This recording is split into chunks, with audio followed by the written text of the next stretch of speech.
একজন infertility specialist হিসেবে আমি বহু মহিলাকে দেখেছি যারা বছরের পর বছর তীব্র পিরিয়ডের যন্ত্রণাকে স্বাভাবিক বলে মেনে নিয়েছেন।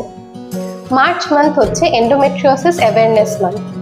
এন্ডোমেট্রিওসিস একটি কন্ডিশন যেখানে ইউট্রাসের ভেতরের আস্তরণের মতো টিস্যু ইউট্রাসের বাইরে ডিম্বাশয়, ফ্যালোপিয়ান টিউবস এবং পেলভিসে বেড়ে ওঠে, যার কারণে পিরিয়ডের সময় অতিরিক্ত যন্ত্রণা, সহবাসের সময় ব্যথা এবং কিছু ক্ষেত্রে বন্ধ্যাত্বের সৃষ্টি হয়।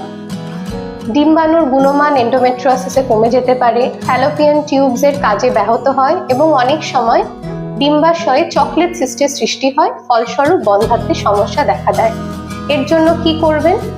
প্রয়োজন হলে সিভিয়ার পিরিয়ড পেইনকে অবহেলা করবেন না।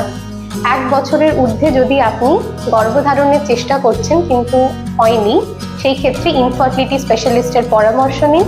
মনে রাখবেন, আগে ভাগে ডায়াগনোসিস কিন্তু ভবিষ্যতের জটিলতা কমাতে পারে। এই মাস সচেতনতার মাস। সচেতন হন, কথা বলুন, প্রয়োজন পড়লে চিকিৎসকের পরামর্শ নিন। ধন্যবাদ।